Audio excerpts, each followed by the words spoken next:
Assalamualaikum warahmatullahi wabarakatuh. Saya Herzman Arif dari Forum News Network. Jakarta darurat. Tim Ridho memaksakan pilkada 2 putaran dan sebanyak 25 TPS jadi target pemungutan suara ulang. Beberapa akun media sosial menyerukan situasi darurat itu dan ini mereka unggah dengan latar belakang oranye warna identitas atau identity color dari kota Jakarta. Salah satunya adalah akun Murtadawan. Ini kalau nggak salah dulu dikenal sebagai buzzernya Presiden Jokowi. Ini kelihatannya sekarang jadi posisinya berseberangan ya dengan Jokowi. Info bahwa pasangan Ridho bakal memaksakan pilkada 2 putaran itu sesungguhnya sudah menggema tidak lama setelah publikasi quick count sejumlah lembaga survei pada hari Rabu sore 27 November pada saat pemungutan suara karena kan aturan KPU ini quick count itu boleh mulai diumumkan mulai pukul 1 siang. Tapi majalah Tempo juga dalam laporan utamanya yang terbaru itu bahkan menyebutkan ini soal rencana pilkada 2 putaran ini nggak main-main karena Presiden Prabowo bersama dengan mantan Presiden Jokowi itu terlibat langsung dalam operasi yang digambarkan oleh Tempo sebagai menggeser perolehan suara pasangan Pramono Rano sehingga memungkinkan pilkada berlangsung 2 putaran. Jadi ini modusnya bukan penggelembungan suara pasangan Ridho yang dilakukan karena terlampau jauh ya kalau pasangan Ridho digelembungkan, tapi mengurangi suara pasangan Pramono Rano sehingga perolehan suaranya itu berada di bawah 50%. Ini sehingga sesuai dengan peraturan perundang-undangan itu tidak bisa memenuhi syarat untuk menang 1 putaran. Karena di Jakarta ini untuk menang 1 putaran itu kandidat harus mendapatkan suara 50+1, bukan 51% ya, 50+1, satu saja suaranya. Geser-menggeser perolehan suara itu mungkin kan karena hasil quick count dari sejumlah lembaga survei itu betul menyebutkan bahwa perolehan suara pasangan Pramono Rano itu unggul jauh dari pasangan Ridwan Kamil Suswono. Namun katanya angkanya itu belum melampaui 50%+1. Namun beberapa lembaga survei, bahkan kalau saya lihat jumlahnya lebih banyak, menyebutkan bahwa pasangan Pramono Rano itu angka perolehan suaranya melebihi 50%+1.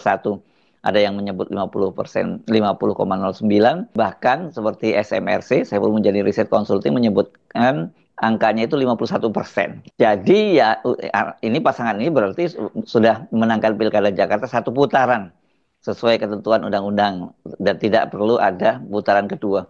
Tetapi kelihatannya perbedaan tadi, dispute ini tadi dimanfaatkan oleh tim Ridho untuk menjadi semacam justifikasi bahwa memang belum memperoleh suara 50%+1 pasangan dari Pramono Rano ini. Pada Kamis dini hari, Arya Bima, politisi senior PDIP yang menjadi sekretaris tim ses pasangan Pramono Rano, menggelar jumpa pers dan menyatakan berdasarkan hasil real count yang mereka rekapitulasi dari hasil C1 di seluruh TPS yang mencapai 14.000 lebih, tinggal beberapa TPS, 43 TPS seingat saya berapa kemarin itu yang belum direkap. Hasilnya pasangan Pramono Rano memperoleh suara 50,09%. Angka itu katanya 50% plus 3.000 suara. Namun pada waktu itu, ya, memang seperti saya katakan tadi hasilnya belum 100% dari seluruh TPS. Nah, baru pada Kamis paginya, kalau yang tadi dini hari, kemudian Kamis paginya, langsung Pramono Rano sendiri bersama Rano yang menggelar jumpa pers dengan data yang lebih akurat karena mereka menggunakan real count dari KPUD DKI Jakarta yang sudah tuntas 100%.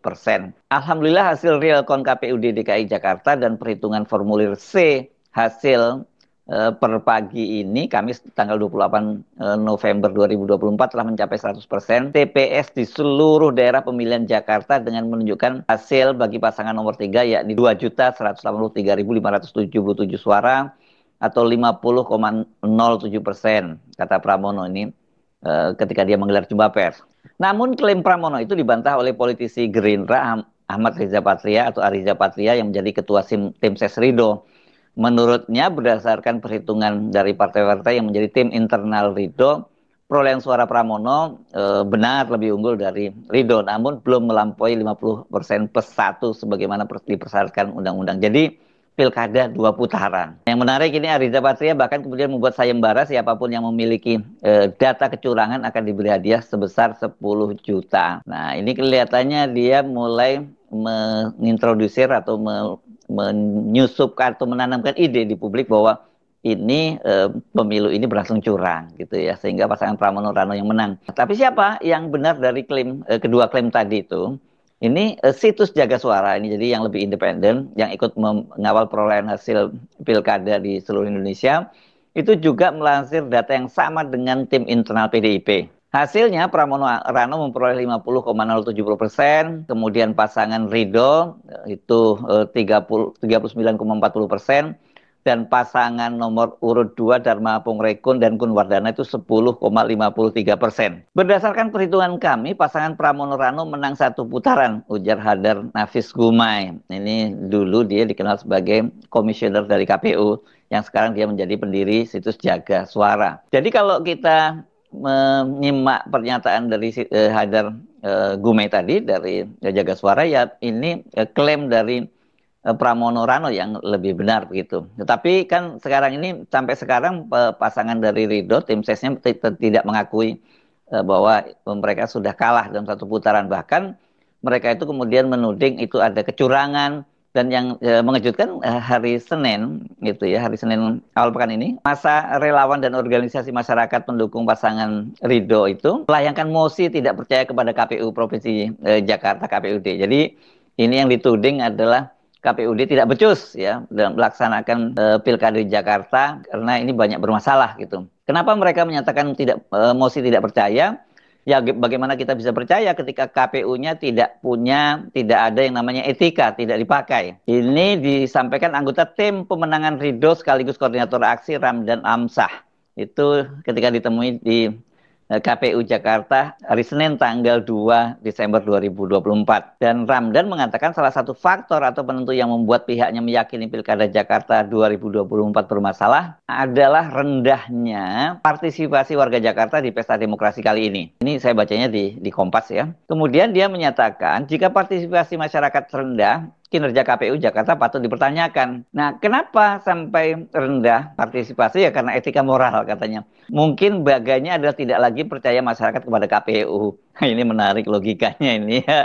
Selain mereka melakukan atau menyatakan mosi tidak percaya kepada KPU di Jakarta, kubu dari Ridho itu juga menginstruksikan saksi mereka di sejumlah kecamatan untuk tidak menandatangani berita acara hasil rekapitulasi Pilkada Jakarta.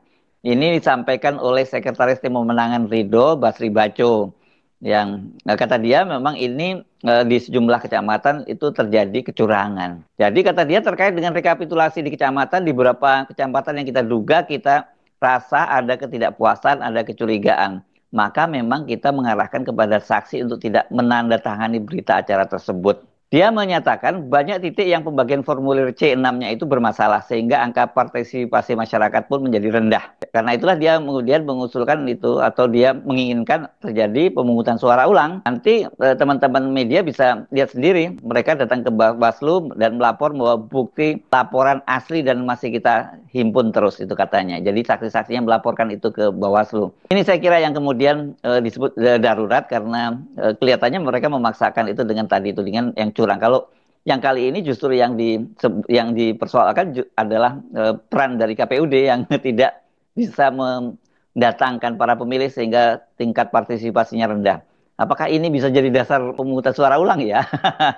Kalau yang kecurangan, saya kira apalagi kemudian datanya kuat ya bisa dilakukan PSU. Dan ini kan targetnya bukan menaikkan suara Ridho, tapi pokoknya turunnya suara Pramono Rano yang 2.943 suara gitu ya.